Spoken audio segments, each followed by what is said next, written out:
Hello दोस्तों, स्वागत है आपका हमारे हिंदी की ऑनलाइन क्लास में। प्रैक्टिस सेट सीरीज को आगे बढ़ाते हुए आज हम देखने वाले हैं संज्ञा। जो टॉपिक हमारा चल रहा था उसका प्रैक्टिस सेट नंबर 2। कल हमने पहला प्रैक्टिस सेट देखा था। इससे पहले इस टॉपिक को हम डिटेल में ऐप में पढ़ चुके हैं। सभी महत्वपूर्ण लिंक डिस्क्रिप्शन में दिए हुए हैं और यूट्यूब पे जो लोग वीडियो देख रहे हैं उनको एक जानकारी दे देते हैं। आज और कल क्योंकि क्या है, एक पावन अवसर है 5 सितंबर शिक्षक दिवस के मौके पर हमारे ऐप पर जो भी कोर्सेज चल रहे हैं, भले कोई प्रैक्टिस सेट चल रहे हैं, कोई नोट्स हैं, उत्तराखंड के हिंदी के बंदी रक्षा का कोर्स चल रहा है, उत्तराखंड हिंदी का कोर्स चल रहा है, उन सभी कोर्स पर आपको कल रात 12 बजे तक 20% की छूट मिलेगी। यानी अगर कोई कोर्स हमारा 100 रुपये का है तो वह आपको 80 रुपये का मिलेगा। 500 का अगर कोई बैच है हमारा, वो 400 का प्राप्त होगा आप लोगों को। मतलब बेसिक जानकारियाँ सारी वहाँ पर दी गई हैं। डिस्क्रिप्शन एक बार चेक करें। कोई जानकारी आप फिर भी चाहते हैं तो हमारे नंबर दिए गए हैं, उन पर आपने संपर्क करना है। कंटेंट आपको बेस्ट मिलेगा, नोट्स आपको बेस्ट मिलेंगे, उसकी चिंता बिल्कुल न करें। तो स्टार्ट करते हैं आज का लेक्चर। तो पहला सवाल आज का, निम्न में से किस विकल्प में सभी शब्द व्यक्तिवाचक संज्ञाएं हैं? निम्न में से किस विकल्प में सभी शब्द व्यक्तिवाचक संज्ञाएं हैं? पहला ऑप्शन है श्री राम, रामचरितमानस और गंगा। अगला ऑप्शन है कृष्ण, कामायनी, मिठास। अगला ऑप्शन है लखनऊ, आम, बुढ़ापा। और फाइनल ऑप्शन है ममता, वकील, पुस्तक। व्यक्तिवाचक संज्ञाओं वाले शब्दों का समूह हमने ढूंढना है। 4 ऑप्शन है हमारे। दूसरे ऑप्शन की तरफ बढ़ें तो ठीक है, कृष्ण नाम हो गया, कामायनी एक पुस्तक का नाम हो गया, ये भी ठीक है व्यक्तिवाचक संज्ञा। लेकिन मिठास क्या है? ये भाववाचक संज्ञा को दिखा रहा है। ऐसे बुढ़ापा किसको दिखा रहा है? भाववाचक संज्ञा को दिखा रहा है। तो ये ऑप्शन समाप्त, ये ऑप्शन समाप्त। अगला अगर देखें तो ममता, या ममता अगर नाम भी अगर मैं ले लेता हूँ, वकील और पुस्तक आप देखेंगे तो एक इसके अंदर आ जाएंगे, ये जाति के अंतर्गत आ जाएंगे। तो ये ऑप्शन भी हमारा समाप्त होता है। तो पहला वाला ऑप्शन जिसमें श्री रामचरितमानस और गंगा, ये नाम को दिखा रहे हैं। जैसे ये नदी का नाम है, पुस्तक का नाम है और एक व्यक्ति का नाम है। तो ये तीनों, यानी जो पहला ऑप्शन है, ऑप्शन नंबर ए है हमारा, इसके सभी एग्जाम्पल हमारे व्यक्तिवाचक संज्ञा के उदाहरण हैं। डिटेल में चैप्टर ऑलरेडी हम पढ़ चुके हैं, सीधे सवालों पर ही फोकस करने वाले हैं आज हम।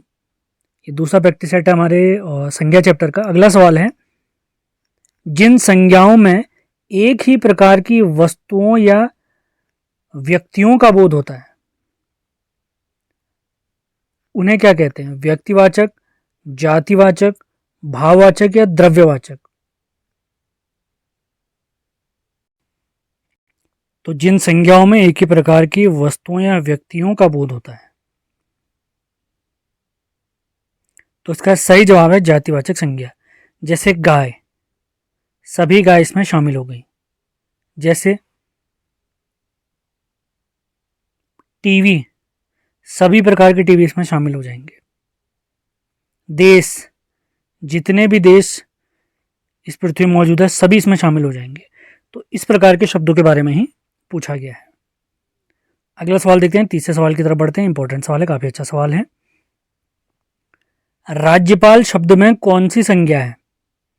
व्यक्तिवाचक, जातिवाचक, भाववाचक या द्रव्यवाचक। राज्यपाल शब्द में कौन सी संज्ञा है?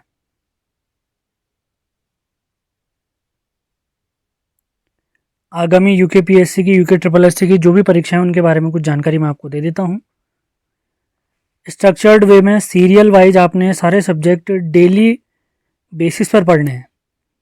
तो उनसे रिलेटेड कोर्स हमारे ऐप पर चल रहे हैं। लेकिन फिर भी कोई कोर्स नहीं ले पाता है तो मैं आपको बता देता हूँ, हमारा चैनल है उत्तराखंड 360।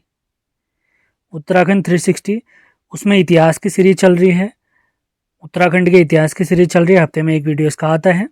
अजय रावत जी की पुस्तक हमने पकड़ी है उसमें। और करंट के वीडियो नेशनल करंट के जो करंट टॉपिक हैं, खासकर यूकेपीएससी की जो अभी आरओ या आरओ की परीक्षा, अधिशासी अधिकारी की परीक्षा हैं, उसके लिए टॉपिक काफ़ी इंपॉर्टेंट होंगे। तो वो वीडियो भी यहाँ पर चल रहे हैं। और इसी के साथ एक और हमारा चैनल है उत्तराखंड ज्ञानविद जीवन, जिस पर आप ये वीडियो देख रहे हैं। तो वहाँ पर एक तो BS नेगी जी की सीरीज चल रही है, वल्लाना सीरीज हफ्ते में 1 या 2 वीडियो उनसे रिलेटेड आ जाते हैं। और इसी के साथ इस हफ्ते से जिला सीरीज भी आप लोग के लिए स्टार्ट करी जाएगी। कोशिश करी जाएगी कि हफ्ते में 1 वीडियो ज़रूर आए जिले से संबंधित। और प्रैक्टिस सेट की सीरीज़ तो हमारी चल ही रही है, आप देख ही रहे हैं। जो कोर्स नहीं ले सकते हैं, थोड़ा इंतज़ार करके वीडियो देख सकते हैं, तो ऐसे भी आप यूट्यूब पर हमसे जुड़ सकते हैं। लेकिन स्ट्रक्चर्ड वे में सीरियल से एक फिक्स टाइम स्लॉट में आप कोर्स कंप्लीट चाहते हैं, तो उसके लिए आप लोगों ने हमारे ऐप से जुड़ना है। जो लोग जुड़े हैं वो इस बारे में जानते भी होंगे। अगर लाइव देख रहे हैं अभी तो कमेंट ज़रूर कर सकते हैं कि कोर्स कैसा चल रहा है। तो अब टाइम वेस्ट न करते हुए आगे बढ़ते हैं। तीसरा सवाल है, राज्यपाल शब्द में कौन सी संज्ञा? देखिए, कभी कोई मंत्री पद आता है, अगर राष्ट्रपति आता है, CM मुख्यमंत्री, प्रधानमंत्री, राज्यपाल, अगर इस टाइप के शब्द कहीं पर भी मिलते हैं तो हमेशा याद रखना है इसमें जातिवाचक संज्ञा होगी। जाति का बोध कराया जाएगा, जातिवाचक संज्ञा। अगले सवाल की तरफ बढ़ते हैं। जिस संज्ञा शब्द से किसी के गुण, दोष या दशा आदि का बोध होता है, तो कौन सी संज्ञा होती है? ऑप्शन है व्यक्तिवाचक, जातिवाचक, भाववाचक या समूहवाचक। गुण, दोष या दशा आदि का बोध होता है। ऑलरेडी हम इसको पढ़ चुके हैं। व्यक्तिवाचक में डायरेक्ट नाम आ जाते हैं, जातिवाचक में ग्रुप टाइप आ जाते हैं, या जैसे गाय ले लिया, घर, इस तरीके से आ जाएंगे। जैसे लड़का, अगर इस लड़के का नाम मैंने मोहित कह दिया तो वो व्यक्तिवाचक के अंतर्गत आ जाएगा। मोहित को लड़का कह दिया तो जातिवाचक के अंतर्गत आ जाएगा। अगर मैं कह देता हूँ सभा, तो समूह का बोध कराया देगा। तो बचता एक ही ऑप्शन है हमारे पास, तो इसका सही जवाब है भाववाचक संज्ञा। अगला सवाल है, 5वां सवाल देखते हैं। भाववाचक संज्ञा कितने प्रकार के शब्दों से बनती है? ऑप्शन है 3, 4, 5 या 6।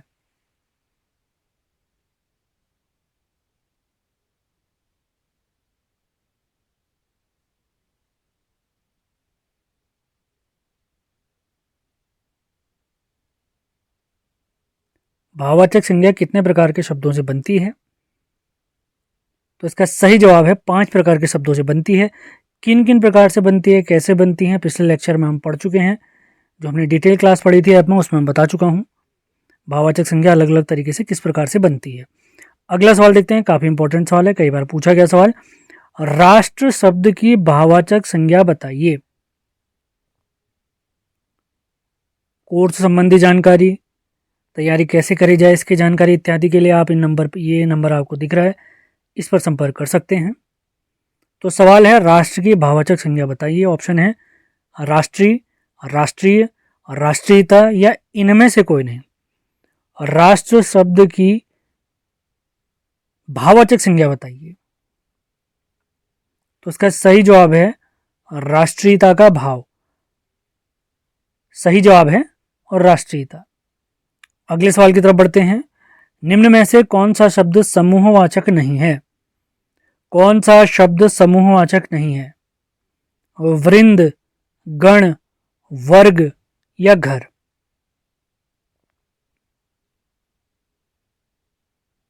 कौन सा शब्द समूहवाचक नहीं है?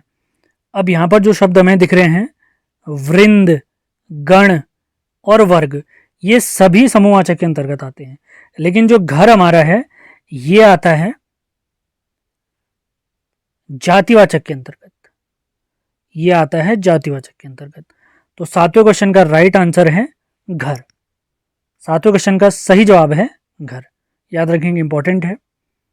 समूहवाचक के अंतर्गत जैसे सभा, सेना, पुलिस, सम्मेलन, गोष्ठी, संगोष्ठी, वृंद, गण, वर्ग, पुंज, कुंज, आगार, ये सभी समूहवाचक के अंतर्गत आते हैं। ये हम ऑलरेडी पढ़ चुके हैं। अगला सवाल देखते हैं, काफी इंपॉर्टेंट सवाल हो सकता है ये भी।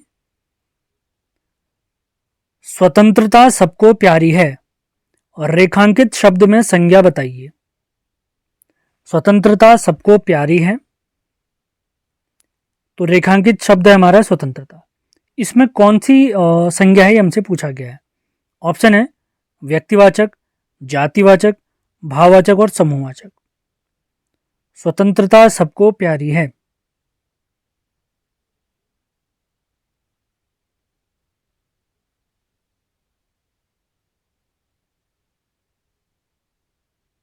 तो इसका सही जवाब है, 8वें क्वेश्चन का हमारा सही जवाब है भाववाचक संज्ञा, स्वतंत्रता का भाव। अगला सवाल देखते हैं, ये भी काफी अच्छा सवाल है। निम्न में से किस विकल्प में सभी शब्द भाववाचक संज्ञा शब्द हैं? पहला ऑप्शन देख लेते हैं, गरीब, अमीर, समूह, मिठास। अगला ऑप्शन है जवानी, खटास, पुस्तक, गंगा। तीसरा ऑप्शन है रसीला, कड़वाहट, बुढ़ापा, उन्नति। चौथा ऑप्शन है धैर्य, चालाकी, उदासी और सूर्य। किस विकल्प में सभी शब्द भाववाचक संज्ञा के उदाहरण है? इस टाइप का कभी भी सवाल आता है तो हमने उसके अलावा कौन से शब्द हमारे ऑप्शन में दिए गए उनको ढूंढना है हमने। जैसे अमीर और गरीब शब्द जैसे मैं देखता हूँ, पिछले लेक्चर में मैंने बताया भी था विशेषण कैसे पहचानूंगा, तो ये विशेषण है। विशेषण शब्द की पहचान का तरीका मैंने बताया था, जो भी शब्द जिसमें भी आपको डाउट है वो शब्द पकड़ना है, उसके तुरंत बाद आपने संज्ञा लगानी है। जैसे गरीब के तुरंत, अमीर के तुरंत बाद मैंने एक शब्द लगा दिया संज्ञा, अमीर आदमी, तो सही बैठ गया, तो ये क्या हो गया, विशेषण हो गया। तो यहीं पर ये वाला ऑप्शन हमारा समाप्त हो गया। और समूह भी हम जानते हैं, समूह तो समूहवाची के अंतर्गत आता है। इसमें केवल एक ही शब्द था मिठास, जो कि भाववाचक को दिखाता है। हमसे पूछा सारे ऑप्शन भाववाचक के होने चाहिए। अब अगला ऑप्शन अगर देखता हूं, जवानी, ठीक है, ये भी भाववाचक आ गया, खटास भी आ गया, लेकिन पुस्तक जातिवाचक के अंतर्गत आता है, जबकि गंगा व्यक्तिवाचक के अंतर्गत आता है, तो ये ऑप्शन भी हमारा समाप्त हो गया। पहले के दो ऑप्शन हमारे समाप्त हो गए। अब तीसरे ऑप्शन की तरफ बढ़े उससे पहले चौथा ऑप्शन देख लेते हैं। यहाँ पर धैर्य ठीक है, चालाकी भी ठीक है, उदासी भी ठीक है, लेकिन सूर्य ये नाम आ गया है, सूर्य देवता आ गए यहाँ पर, तो ये कोई भाव नहीं है, तो ये ऑप्शन भी समाप्त हो गया। लेकिन रसीला, कड़वाहट, जब कुछ कड़वी चीज़ें खाते हैं, रसीली चीज़ खाते हैं, तो उनका भाव आता है। बुढ़ापा, जो जिसको बुढ़ापा आ रहा है वही फील कर सकता है, जो उन्नति कर रहा है वही इसको फील कर सकता है, यानी इसको महसूस कर सकता है। महसूस करने वाला है जो कोई भी चीज़ अगर आती है, जैसे प्रेम है, घृणा है, प्यार है, उन्नति है, तो ये सभी किसके अंतर्गत आ जाएंगे, भाववाचक के अंतर्गत आ जाएंगे। तो तीसरा ऑप्शन बिल्कुल सही जवाब है। अगले सवाल की तरफ बढ़ते हैं। संज्ञाओं के साथ आने वाली विभक्तियों को क्या कहा जाता है? संज्ञाओं के साथ आने वाली विभक्तियों को क्या कहा जाता है? काफी अच्छा सवाल है। संज्ञाओं के साथ आने वाली विभक्तियों को क्या कहा जाता है? तो इसका चार ऑप्शन है, संश्लिष्ट, विश्लिष्ट, श्लिष्ट या इनमें से कोई नहीं।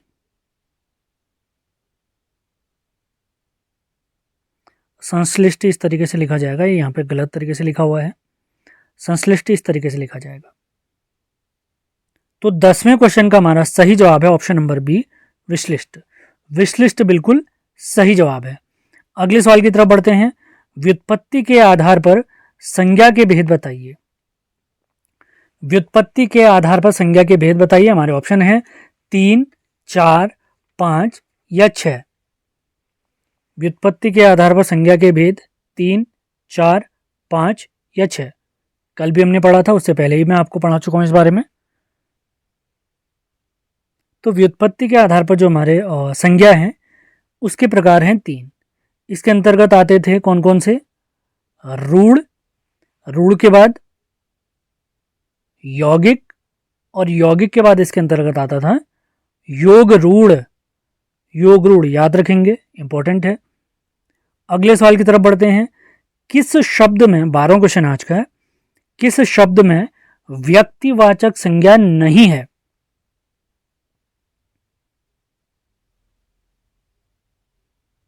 किस शब्द में व्यक्तिवाचक संज्ञा नहीं है? ऑप्शन है त्रिपिटक, भारत, लेखक, गंगा। व्यक्तिवाचक में क्या होता था? डायरेक्ट नाम आता था। त्रिपिटक एक पुस्तक का नाम है, पुस्तक का नाम आ गया, ठीक है। ये देश का नाम है, तो ये भी व्यक्तिवाचक के अंतर्गत आ गया। अब गंगा देखें, एक नदी का नाम है, ये भी व्यक्तिवाचक के अंतर्गत आ गया। ये लेखक है, अब लेखक का नाम अगर दे देता तो व्यक्तिवाचक आ जाता। ये अपने आप में एक ग्रुप को दिखा रहा है, एक समूह को दिखा रहा है, सभी लेखकों का प्रतिनिधित्व कर रहा है, तो लेखक क्या है? जातिवाचक संज्ञा है। तो 12वें क्वेश्चन का सही जवाब है लेखक। याद रखेंगे, इंपॉर्टेंट सवाल है। अगले सवाल की तरफ बढ़ते हैं, ये भी काफी इंपॉर्टेंट सवाल है। रमेश ने महेश के साथ मित्रता का निर्वाह किया है। इस वाक्य में भाववाचक संज्ञा बताइए। भाववाचक संज्ञा शब्द कौन सा है, हमसे पूछा गया है। रमेश ने महेश के साथ मित्रता का निर्वाह किया है। इस वाक्य में भाववाचक संज्ञा शब्द बताना है। हमारे ऑप्शन है रमेश, महेश, निर्वाह, मित्रता।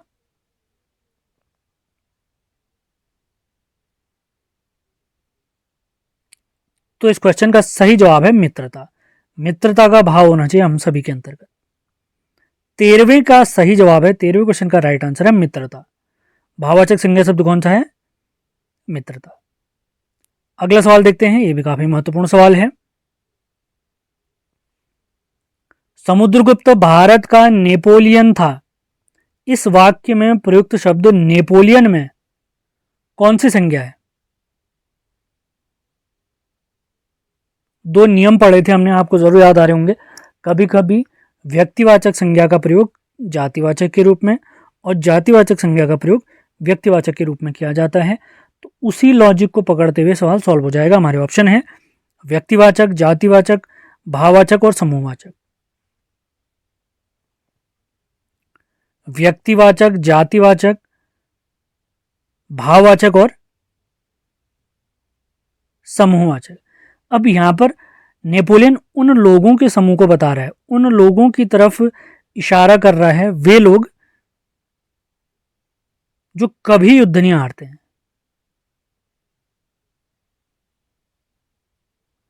युद्ध न हारने वाले लोगों का समूह को बता रहा है। युद्ध न हारने वाले जो लोग होते हैं उनके बारे में बता रहा है।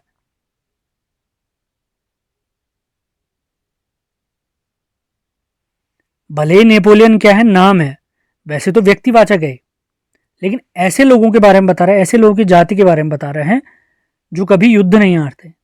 तो यहां पर क्या हो रहा है, व्यक्तिवाचक शब्द तो है लेकिन इसका अर्थ जातिवाचक के रूप में रूढ़ हो गया है। तो यहां पर नेपोलियन शब्द में कौन सी संज्ञा है? जातिवाचक। जातिवाचक बिल्कुल सही जवाब है इसका, याद रखेंगे। जातिवाचक इज द राइट आंसर। अगले सवाल की तरफ बढ़ते हैं। उचित शब्द की भाववाचक संज्ञा क्या होगी? उचित शब्द की भाववाचक संज्ञा क्या होगी? ऑप्शन है हमारे उचितानुसार, औचित्य, उचितस्य या उवाच। उचित शब्द की भाववाचक संज्ञा बताइए।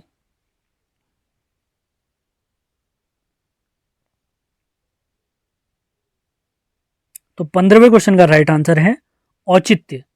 15वें क्वेश्चन का सही जवाब है औचित्य। अगले सवाल की तरफ बढ़ते हैं। शैशव शब्द में कौन सी संज्ञा है?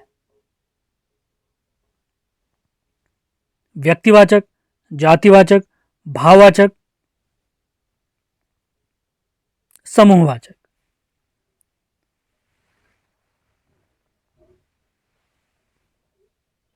शैशव शब्द में प्रयुक्त संज्ञा बतानी है।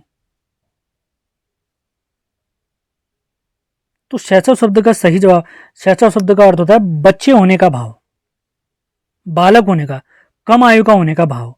तो शैशव शब्द में कौन सी संज्ञा है? भाववाचक संज्ञा है, ध्यान रखेंगे, इंपॉर्टेंट है। अगले सवाल की तरफ बढ़ते हैं। 17वां सवाल है, भाववाचक संज्ञा शब्द बताइए। हमसे पूछा गया है भाववाचक संज्ञा शब्द बताइए। हमारे ऑप्शन है, सवाल काफी इंपॉर्टेंट है, ध्यान देंगे इस पर। पहला ऑप्शन है लड़काईपन, अगला है लड़कापन, अगला है लड़कपन और अगला है इनमें से कोई नहीं। भाववाचक संज्ञा शब्द बताइए। 17वां सवाल काफी इंपॉर्टेंट है। भाववाचक संज्ञा शब्द, तो सही जवाब है लड़कपन। लड़कपन इज द राइट आंसर। लड़कपन बिल्कुल सही जवाब है। अगले सवाल की तरफ बढ़ते हैं। चारु शब्द की भाववाचक संज्ञा बताइए। चारु शब्द की भाववाचक संज्ञा क्या है? ऑप्शन है चारुता, चारु, चारुपन, चारुताई। चारु शब्द की भाववाचक संज्ञा क्या है? चारु शब्द की भाववाचक संज्ञा क्या है?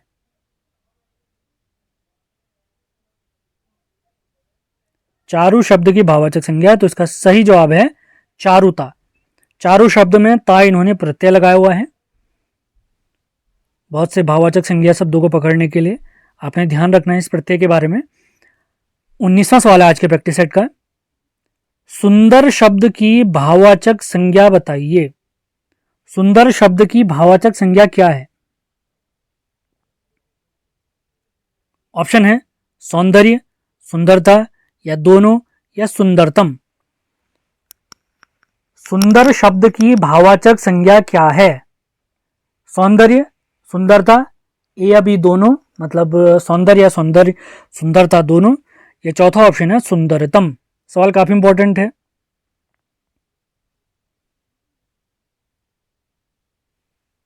तो 19वें क्वेश्चन का राइट आंसर है दोनों, यानी सुंदर की अगर हम भाववाचक संज्ञा बनाते हैं तो सौंदर्य भी बिल्कुल सही जवाब है और सुंदरता भी बिल्कुल सही जवाब है। दोनों ही ऑप्शन बिल्कुल सही हैं। इसको स्टार मार्क कर देना है, इस सवाल को, काफी इंपॉर्टेंट हो सकता है। अगले सवाल की तरफ बढ़ते हैं, आज के प्रैक्टिस सेट का अंतिम सवाल।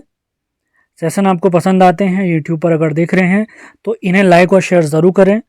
आप लोग शेयर करेंगे, इससे हमें मोटिवेशन मिलता है ताकि इन वीडियो को यूट्यूब पर भी लाया जाए। अन्यथा ये वीडियो केवल ऐप पर ही चल पाएंगी। डिटेल क्लास तो ऐप पर चल ही रही है, प्रैक्टिस सेट भी अगर आप लोग सपोर्ट नहीं कर पाएंगे तो प्रैक्टिस सेट भी केवल ऐप पर ही चलेंगे। तो कोशिश करें, सेशन पसंद आते हैं तो लाइक करना है, शेयर ज़रूर करना है। वीडियो देखेंगे आपको ये फ़ायदा होगा, नुकसान बिल्कुल भी नहीं है। सिलेबस के अकॉर्डिंग ही चीज़ें आपको पढ़ाई जा रही हैं। अगला सवाल देखते हैं, अंतिम सवाल आज के प्रैक्टिस सेट का। कल हम जो क्लास देखेंगे, अगली क्लास जो हमारी आएगी, कोर्स में सर्वनाम चैप्टर हमने पढ़ना है। चैप्टर वैसे हमारा चल रहा था शब्द, शब्दों के वर्गीकरण हम देख रहे थे विकार के आधार पर शब्द। विकार के आधार पर शब्द के दो प्रकार थे, विकारी और अविकारी। हमने स्टार्ट किया है विकारी शब्द। विकारी शब्द में हमने स्टार्ट किया था संज्ञा। संज्ञा 2 लेक्चर में संज्ञा चैप्टर हम समाप्त कर चुके थे। 2 इसके प्रैक्टिस सेट आज समाप्त होने वाले हैं, दूसरा प्रैक्टिस सेट भी समाप्त हो जाएगा। इसके बाद विकार के आधार पर जो अगला शब्द आता है संज्ञा के बाद, सर्वनाम हम पढ़ने वाले हैं, तो उसके लिए तैयार रहना है आपने। तो 20वां सवाल है, इनमें से किस शब्द में भाववाचक संज्ञा है? ऑप्शन है तीर, तप, चिंता, भरत। इनमें से किस शब्द में भाववाचक संज्ञा है?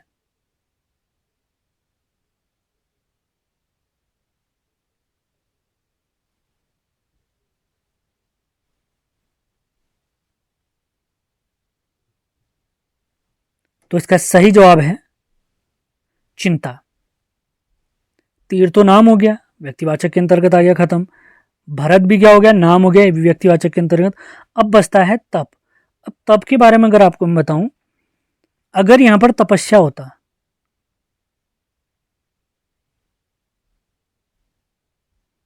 तब ये शब्द कहा जाता हमारा भाववाचक संज्ञा है, क्योंकि तप क्या है, विशेषण है, उसकी भाववाचक संज्ञा बनेगी तपस्या।